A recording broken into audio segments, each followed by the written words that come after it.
ಇವತ್ತು ನಾನು ಸಿಹಿ ಕಡುಬು ಸ್ವೀಟ್ ಪಂಪ್ಕಿನ್ ಈ ಥರ ಸ್ವೀಟ್ ಪಂಪ್ಕಿನ್ ಕಡುಬನ್ನು ಮಾಡ್ತಾಯಿದ್ದೀನಿ. ಇದು ಮಲೆನಾಡು ಪ್ರದೇಶದಲ್ಲಿ ಬಹಳ ಜನಪ್ರಿಯವಾದಂಥ ಸಿಹಿ ಕಡುಬು. ಇದು ಮಾಡುವ ವಿಧಾನವನ್ನು ಹೇಳ್ಕೊಡ್ತೀನಿ. ಈ ಒಂದು ಸಿಹಿ ಕುಂಬಳಕಾಯಿ ಸಿಪ್ಪೆ ತೆಗೆದು ಈ ಥರ ತುರಿದು ಇಟ್ಟಿದ್ದೀನಿ. ಈ ಕಪ್ ಮೆಷರ್ಮೆಂಟಲ್ಲಿ 3 ಕಪ್ಪು ಸಿಹಿ ಕುಂಬಳಕಾಯಿದು ತುರಿದಿಟ್ಟಿರೋ ತುರಿ, ಅದಕ್ಕೆ 1 ಕಪ್ಪಿಗೆ ಅರ್ಧ ಕಪ್ ಆಗೋಗೆ ಬೆಲ್ಲ, ಅಂದರೆ 1.5 ಕಪ್ ಬೆಲ್ಲ ತೊಗೊಂಡಿದ್ದೀನಿ. ಹಾಗೆಯೇ 1 ಕಪ್ಪಿಗೆ ಅರ್ಧ ಕಪ್, ಇದೇ ಕಪ್ಪಲ್ಲಿ ಅರ್ಧ ಕಪ್ಪು ರವೆ, ಹಾಗೆ 1.5 ಕಪ್ಪು ರವೆ ತೊಗೊಂಡಿದ್ದೀನಿ ಸ್ವಲ್ಪ ಹುರಿದು.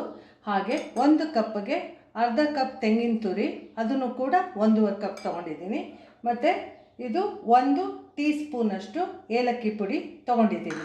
ಮತ್ತು ಈ ಥರ ಬಾಳೆ ಎಲೆನ ಈ ಥರ ಕಟ್ ಮಾಡಿಕೊಂಡು ರೆಡಿ ಇಟ್ಕೊಂಡಿದ್ದೀನಿ. ಈಗ ಮಾಡುವ ವಿಧಾನವನ್ನು ತೋರಿಸ್ಕೊಡ್ತೀನಿ. ಈಗ ಸಿಹಿ ಕುಂಬಳಕಾಯಿನ ನಾನು 1.5 ಕಪ್ಪು ಸಿಹಿ ಕುಂಬಳಕಾಯಿ ಇದು ಮಿಕ್ಸ್ ತುರಿದಿರೋದು ಪುಡಿ ಹಾಕ್ಕೊಂಡಿದ್ದೀನಿ. ಮತ್ತು ಕಾಯಿ ತುರಿ 1.5 ಕಪ್ಪು ಹಾಕ್ತಾಯಿದ್ದೀನಿ.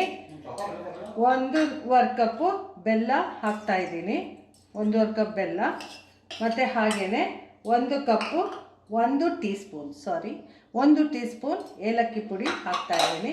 ಇದನ್ನು ಚೆನ್ನಾಗಿ ಹೀಗೆ ಮಿಕ್ಸ್ ಮಾಡ್ಕೋಬೇಕು. ಫಸ್ಟು ಕೈಯಲ್ಲಿ ಮಾಡಿದ್ರೆ ವಾಸಿ. ಬೆಲ್ಲನ ನೀವು ತುರ್ಕೋಬೋದು, ಇಲ್ಲ ಸಣ್ಣದಾಗಿ ಅದನ್ನು ಪೀಸ್ ಮಾಡಿಕೊಂಡು ಈ ಥರ ಇಟ್ಕೊಂಡಿದ್ದನ್ನು ಕ್ಲೀನಾಗಿ ಈ ಥರ ನೀವು ಇದನ್ನು ಬೆರೆಸ್ಕೋಬೇಕು, ಮಿಕ್ಸ್ ಮಾಡ್ಕೋಬೇಕು. ಬಹಳ ಟೇಸ್ಟಿಯಾಗಿರುತ್ತೆ ಇದು. ಈ ಥರ ಮಿಕ್ಸ್ ಮಾಡಾದಮೇಲೆ ಹೀಗೆ ನಾವು ಅಳತೆ ಮಾಡಿಟ್ಕೊಂಡಿರೋ ಅಂಥ ರವೆನ ಹಾಕ್ತಾಯಿದ್ದೀನಿ. 1.5 ಕಪ್ ರವೆ ಹಾಕಿದ್ದೀನಿ. ಸೊ ಇದನ್ನು ಕೂಡ ಹೀಗೆ ಮಿಕ್ಸ್ ಮಾಡಿ ಇಟ್ಕೋಬೇಕು.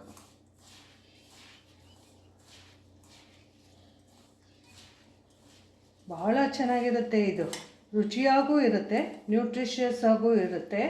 ಯಾಕಂದರೆ ಪಂಪ್ಕಿನ್ ಹಾಕಿದ್ದೀವಿ, ಬೆಲ್ಲ ಹಾಕಿದ್ದೀವಿ, ಕಾಯಿ ತುರಿ ಹಾಕಿದ್ದೀವಿ. ಸೊ ಭಾಳ ಚೆನ್ನಾಗಿ ರುಚಿಯಾಗಿ ಇರುತ್ತೆ. ಈ ಥರ ಮಾಡಿ ಹೀಗೆ ಪ್ರೆಸ್ ಮಾಡಿ. ಈಗ 10 ನಿಮಿಷ ನೆಂದಿದೆ. ಈಗ ನೀವೇನು ಮಾಡಿ, ಬಾಳೆ ಎಲೆ ಹೀಗೆ ಪ್ಲಸ್ ಮಾರ್ಕಾಗಿ ಅದನ್ನು ಜೋಡಿಸ್ಬೇಕು. ಒಂಚೂರು ನಾನು ತುಪ್ಪ ಲೇಪನ ಮಾಡಿದ್ದೀನಿ. ಈ ಥರ ಒಂದು 4 ತೋರಿಸ್ತೀನಿ, ಆ ರೀತಿ ನೀವು ಮಾಡಬೇಕಾಗತ್ತೆ. ಈ ಥರ ನೀವು ಪ್ಲಸ್ ಮಾರ್ಕಾಗಿ ಇಟ್ಕೋಬೇಕು. ಈ ಥರ ಅದಕ್ಕೆ ಮಧ್ಯ ಇದನ್ನು ಇಟ್ಬಿಟ್ಟು ನೋಡಿ, ಪ್ಲಸ್ ಹೆಂಗೆ ನೀವು ಮಾಡ್ತೀರೋ ಅದೇ ಥರ ಈ ಥರ ಮಾಡಿ ಇದನ್ನು ರಿವರ್ಸ್ ಮಾಡಿ ಈ ಥರ ಜೋಡಿಸ್ಬೇಕು. ಪ್ಲಸ್ ಮಾರ್ಕ್ ಥರ ಇಟ್ಕೋತೀರ. ಸ್ವಲ್ಪ ಲೇಪನ ಮಾಡ್ಕೊಳ್ರಿ. ಮತ್ತು ರೌಂಡೇ ಮಾಡಿ ಈ ಥರ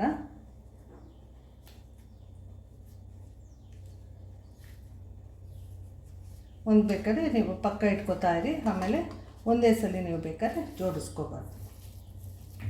ಒಂದು 4 ತೋರಿಸ್ತೀನಿ.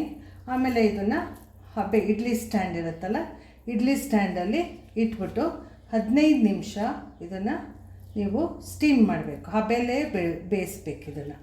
ನೋಡಿ ಈ ರೀತಿ. ಈಗ ನಿಮಗೆ 4 ತೋರಿಸ್ತಾ ಇದ್ದೀನಿ.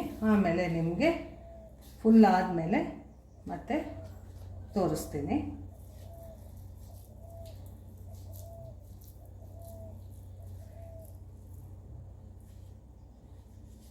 ಇದು ಬಾಳೆ ಎಲೆದಿದು ನೋಡಿ. ಈ ಥರ 4 ತೋರಿಸ್ತಾ ಇದ್ದೀನಿ. ಈ ಥರ ಎಷ್ಟು ಜಾಗ ಇರುತ್ತೋ ಅಷ್ಟನ್ನು ಜೋಡಿಸ್ಕೊಳ್ಳಿ. ಸ್ವಲ್ಪ ಚಿಕ್ಕದಿರೋದ್ರಿಂದ ನಾನು 3 ಜೋಡಿಸ್ತಾ ಇದ್ದೀನಿ. ಹಾಗೆ ನೀವು ಇನ್ನೊಂದು ಇಟ್ಕೊಂಡು ಅದೇ ರೀತಿ ಜೋಡಿಸ್ಕೊಂಡು ಎಲ್ಲ ತಟ್ಟೆಗಳಿಗೂ ಈ ರೀತಿ ಜೋಡಿಸಿ 15 ನಿಮಿಷ ನೀವು ಇದನ್ನು ಇಡ್ಲಿ ಸ್ಟ್ಯಾಂಡಲ್ಲಿ ಈ ಥರ ಇಡ್ಲಿ ಸ್ಟ್ಯಾಂಡಲ್ಲಿ ಸ್ಟೀಮು ಮಾಡಬೇಕಾಗುತ್ತೆ.